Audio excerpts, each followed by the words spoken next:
project helped with implementing a vaccine payment system for our providers. It's called a pay per dose system. So it means that every time someone gets vaccinated, they get a payment for it as a provider. And I helped build it. I implemented it.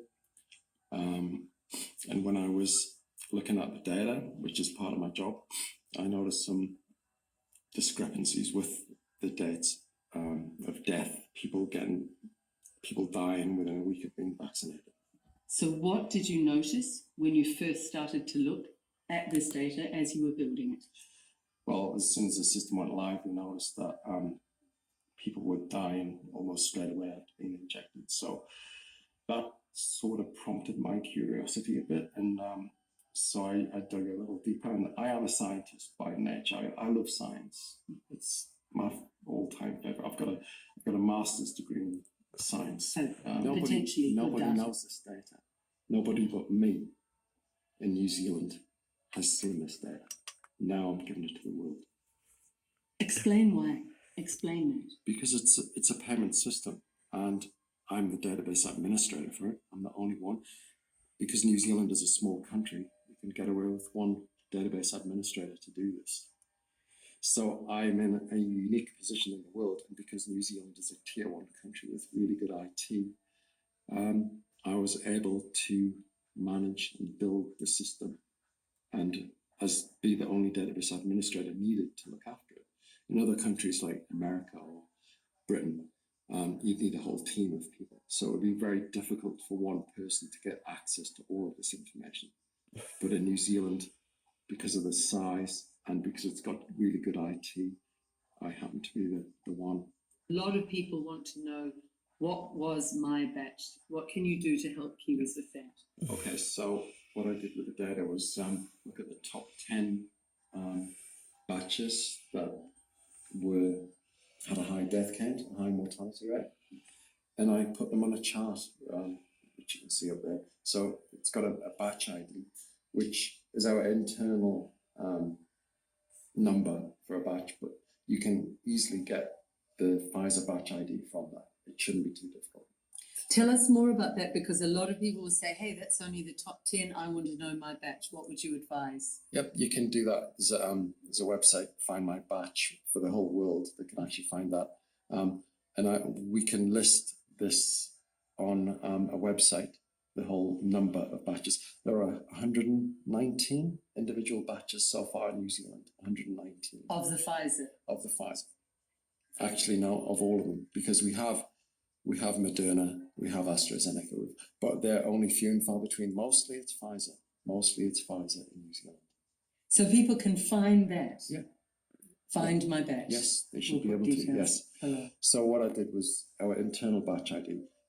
I counted the number of vaccinated within that batch, and then I found out who was dead. Wow, let's have a look. And so we then look at the percentage ratio. So do we know if these are all Pfizer, the top 10? Yes, they are. And this is Pfizer's batch number 1. We've had 711 from batch number 1 vaccinated. 152 of those died, which makes a 21% death rate, mortality rate. They are high. Now, there are different ways to look at the data. You can slice it and dice it. So another way I looked at it was, are the vaccinators themselves, what are they doing? Are we looking at some who have got a higher mortality rate than us? Sure enough, if we look at the next one, unfortunately there are. So what we have here are the top 10 vaccinated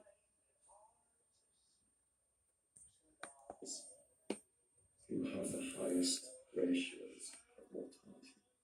for privacy reasons, we have redacted the names of those jabbed and the names of those jabbing. We have, yeah. So we've just called it vaccinated 1. Yeah, but these are individuals. These are real people. These are real numbers. This is government data. So the top V1 has vaccinated 246 people and 60 on the others. That is nearly 25%. 1 in 4, nearly 1 in 4 that person vaccinated. And you can come up with any number of reasons for it, but this should never happen. This should never happen. If they're all doing their job correctly, if there's a normal vaccine, it would be 0.75. And if you were arguing, okay, there was one vaccinator who was incompetent, not doing the job properly, that's an aberration. But look at the other numbers. Yeah. So it looks, then we start to say, what is it they were putting into people's bodies? Because the uniformity is what they were putting in. Look at this one. 621 by vaccinator, the third highest vaccinator. 621, 104 people dead. Nearly 17% of the people they jabbed. And unless they go around terminally ill cancer wards and injecting people who they know are going to die, then there is no other explanation for this day. And why would they be doing that anyway? It doesn't make any sense. The vaccine is one ridiculous.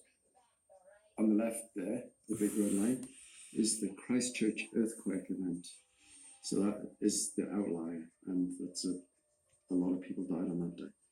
From there, the next line where you get more than 120 people dying is sometime 2012. Then you get nothing for a year. 2013 doesn't have any. 2014, you got a couple. Then nothing. 2016, you got one. Then nothing until 2018, where you get a whole bunch, a whole cluster. That's probably due to a flu epidemic, because all these spikes that you see, these black lines previously on the left-hand side, they're all due to the winter flu season. So you've got to remember that all these deaths happening June, July, August. So there, in 2018, we had a big flu epidemic. Moving on to the right, you get another one. Then the next red one, the Christchurch massacre, which was in 2019 in March. But from that, you get a cluster in 2020, a whole bunch there. May have been another bad flu season. We don't know. But then from 2021, midway, you see a black line there appearing, and then it's like a flick of a switch. Suddenly, the black lines get closer together, and there's more of them. Very thick black lines there. So this one here, peak deaths with COVID, with or from COVID, but then the deaths from COVID, if you look at the Worldometer website, it correlates to that. That is the same time, and they say that over 60 people died with or from COVID. Then after that, it suddenly drops off. So after that, you only get a couple of people a day dying with or from COVID. So if you go back to the chart there, in that case, you would expect to see the black lines disappear, because no one's dying from COVID anymore, right? But you're not. You're absolutely not. You're seeing the black lines. There are more people dying than ever before. These are the biggest number of deaths we've seen in history of New Zealand. The death rate has gone up 6%, 8% year on year. Even after COVID wasn't a thing, the death rate is still going up. And that's illustrated here by these black lines, which are still going on.